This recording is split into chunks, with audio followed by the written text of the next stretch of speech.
Gagawa nga pala tayo niyan ng mini clay. Yan, hugasan nga pala muna natin ang ating kutsara. Ayan. Ang hirap nga pala hugasan ng kutsara dyan kasi yung mga harina dumidikit sa mga kutsara. Kaya ang hirap tanggalin. Habang hinuhugasan ko nga pala, lagyan ko na din ng tubig. Ayan, nalagyan ko na nga pala ng tubig. Lagyan natin sa harina. Isang kutsara nga pala kasi baka sumobra. Ayan, halu-haluin na natin. Mekos. Habang ni-mekos nga pala, huwag niyong kalimutan mag-like and share. At i-follow ako. Nagkulang nga pala sa tubig, kaya lalagyan natin ng bagong tubig. Kutsara nga lang pala ang lalagay ko.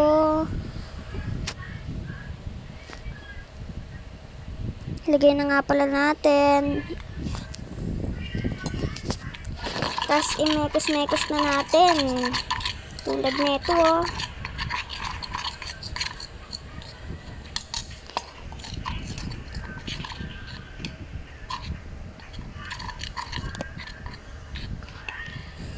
Mekos na.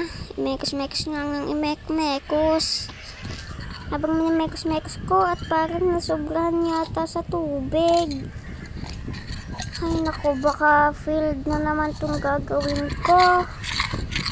Kaya ayun, imekos ko lang ng imekos. At ayun, hinawakan ko, filled nga. Ayan, dagdagan na lang natin ng harina.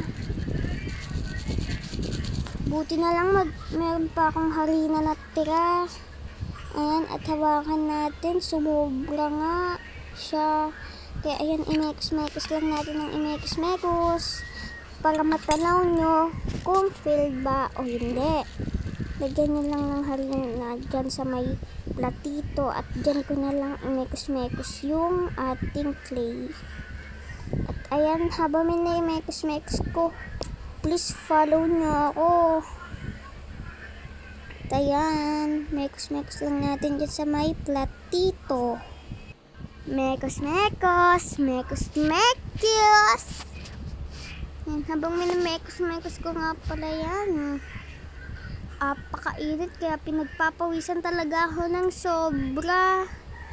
Yan, habang minimekos ko, dumidikit na sa aking kamay.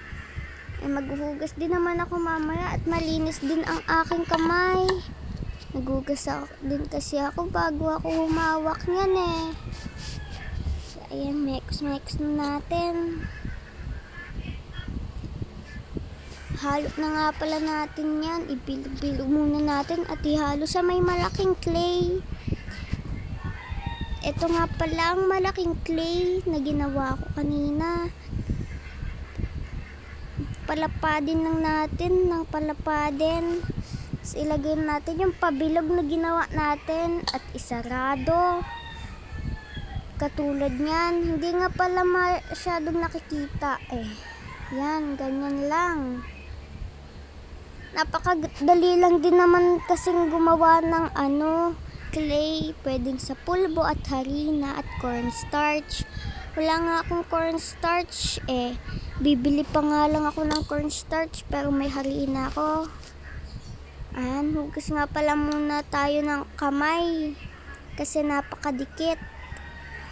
Tapos daw maghugas ng kamay. Laro na tayo. Laro na nga pala ako niyan.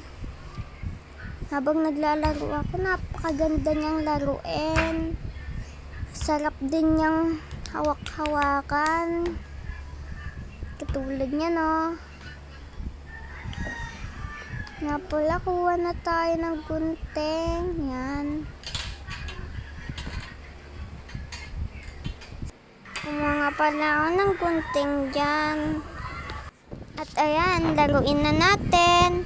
Hihiwain ko nga pala dyan sa may bandang gitna. Hiwain ko nga pala.